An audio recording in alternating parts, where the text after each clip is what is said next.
What's going on, guys? This is Hyperchief coming at you with a Morningstar tank video on just a guide on how to build if you're going for Morningstar, how you are supposed to play with Morningstar, and at the end I'll show you some examples and talk over them and show how I engaged with the Morningstar. So first let's start off with the build. The build is basically you want a knight helmet up here in your helmet slot. So that is a plate helmet. This gives you displacement immunity. It's really good for when you're going in, because if you do this without the knight helmet, it has a chance to interrupt your combo and then the whole thing is for naught. So next, let's talk about the chest piece slot. The chest piece slot is an option. You can either have the Judicator armor. This is a really good chest piece because it gives your entire group a 91 increase to their resistance and also a 30% healing increase. So if your team is standing in that, and let's say a healer drops a really big heal, let's say a Fallen Staff, which is a circle on the ground that just does a really big burst of healing, if they're standing in that as well as your Judicator armor, which looks like this big blue circle, then you get this big healing increase and it can pretty much top your entire group up as long as they're standing in it. The other option is the Guardian armor. This is more of a kind of selfish option. You have the Enfeeble aura, so it makes everybody inside the aura, which I will show in just a minute. It will make them do 65% less damage, and it also reveals invisible enemies. So, as I said, this is pretty much the more selfish option for a Morningstar because you're not really helping anybody else on your team except for if you prevent the enemy team from doing damage to them. But you could be doing the same with the Judicator armor, just popping the Judy before you go in. And the Guardian armor looks like this. It's a big purple aura around your character. So the biggest part about the Morningstar combo is having to wear Mage Sandals. So Mage Sandals, it gives you a delayed teleport. So basically, I'll use it once just to show you. You pretty much aim your cursor wherever you want to go, you press your button, and then you teleport about 0.5 seconds later. So the big thing with Morningstar is you're using the W air compress, which I'll go over in more detail in a second. But this just basically enables you to be able to teleport after you use your air compress. Now, the cape option, we didn't really talk about this, but the cape option, as tank, you always want Martlock. There's no exception to not having Martlock, so just always stick to this one. Some people like Demon Cape because they can get a little extra damage in as a tank, but it doesn't really help that much, and this will literally save your life as Morningstar. I can't tell you how many times I've run out of a fight and run back to my healer's 10% HP. And because this procced, I actually got saved and lived. Now for foods and potions, I always stick to omelets and then Gigantifies. The better the omelet, the better. The more often you're going to be able to use your combo.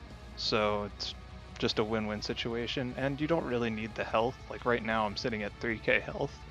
And then talking about the Gigantify, if I pop a Gig Pot, I'm sitting at 6.3k health. So you don't really need the extra health from say a sandwich. Alright, and last but not least, we're going to talk about the Morningstar. So there are different ways you can run the Morningstar, but my favorite way is to run Threatening Smash on the Q. The W I run Air Compress. The E is just the E. And then I like to run Life Leech as the passive, just so I have a chance at saving myself if I auto with somebody. It heals me a little bit. So the big thing about the differences in the builds is you can run the defensive slam. This is more of like if you're not as spec'd up, you might want to run defensive slam because then it will help you increase your resistances. People can't hit you as hard.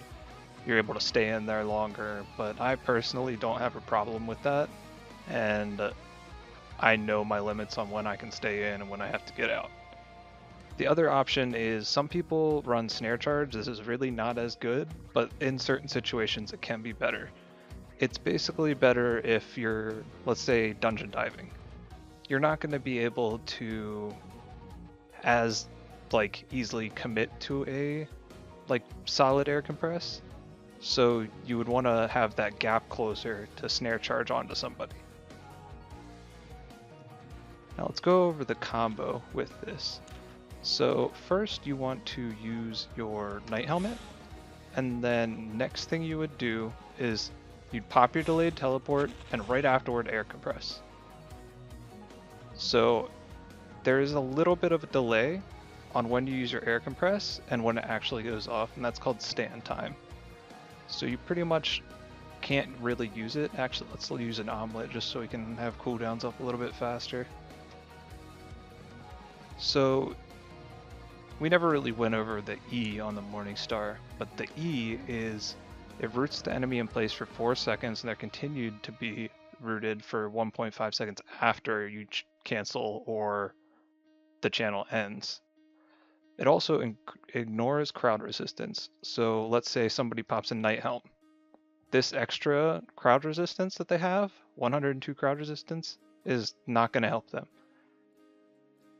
The big thing with Night Helms, though, is it makes your air compressor not work.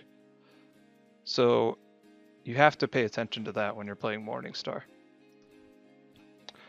So the big combo, again, is you're going to pop your Night Helm, so you have the displacement immunity. You're going to pop your flash, air compress, E.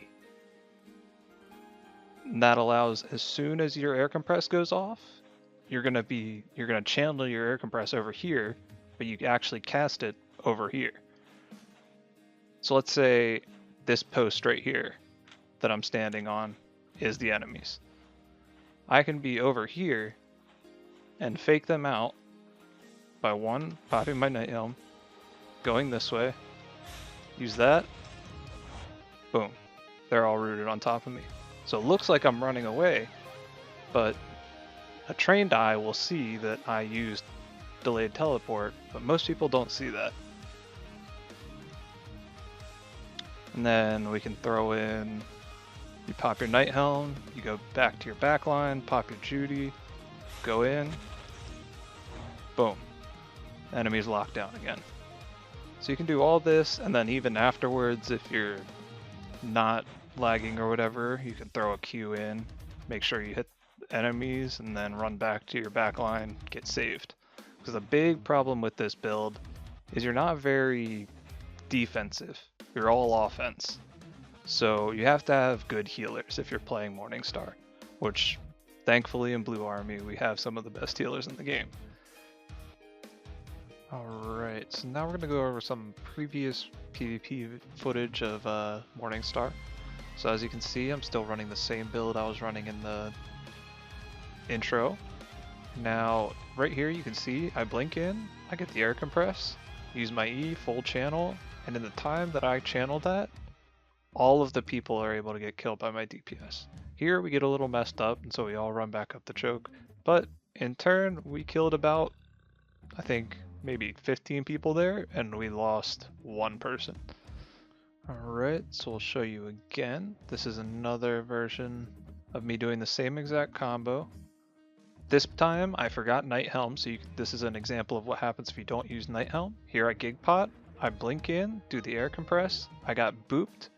Okay, let's go back 10 seconds. You can actually see right here, I lose the Night Helm that I got from somebody else. I blink in, I didn't have Night Helm, and in turn, I didn't get the full air compress. Like all these people up here near my mouse, we'll go back one more time.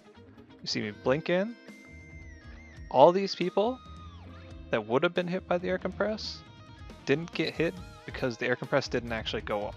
Alright, so this is one of my favorite clips that I have from all the recordings that I've ever done. I pretty much air compressed and pulled their entire enemy squad to the point where one brimstone almost killed their entire group. So as you can see right here, they're tanks, they're baiting their entire team, their team comes in, I blink in, get the air compress, boom, pretty much their entire squad is dead. One last recording of using a Morningstar and CVC situation. So right here, there's a lot of them clumped up, the call was to go in north. I CC them all down, we pretty much blow them up. And this fight, we were fighting like 20, or not 20, like 40, I think, versus 80 or something like that. So we were heavily outnumbered. So right here, again, the call was to engage north. They saw that they were combat looting. I pretty much AC the entire group. And then everyone that was caught looting pretty much died. So this is an example of why not to combat loot. But right here, we're going back down south, we're retreating, because again, we don't have our cooldowns. Our cooldowns are back up, so we're looking for an engage, but we don't want to engage while they have night helms. See right there, they all had night helms, so my AC did nothing. And this is all sped up, by the way, because these fights sometimes take like 15 to 20 minutes, and I don't want to have a build video that lasts forever. But overall, this is a really good build, and I was by no means the person that came up with this build. There were plenty of people that played it before me. I just feel like nobody's really made a video on Morningstar and the tanking behind it, so I wanted to just shed some light on it. Maybe more people play it. I think it's personally the most fun tank build to play, but you definitely do need a good group to back you up for it, because you can definitely just suicide yourself in there for it. And I do want to bring up that I did get the idea to make this video from Robin Hood RS's YouTube. He made a tank video on Grovekeeper. So if you guys are interested in Grovekeeper, it's probably the second most fun tank build for me to play, at least. I really liked it at first, but after I tried Morningstar, there was really no going back. But he made a lot of build videos, and also LA Cool J. I'll link both of their channels in the description below. If you guys want to check them out, they make really cool videos. They're both members of Blue Army. They're some of the top tier players in this game. So if you guys want to check out those build videos, I will put their channels in the description below. But overall, if you guys enjoyed the video, make sure to like, subscribe, and I hope you guys enjoyed it, because I have a blast making these videos, and I don't think I'm going to stop making them anytime soon. Thanks.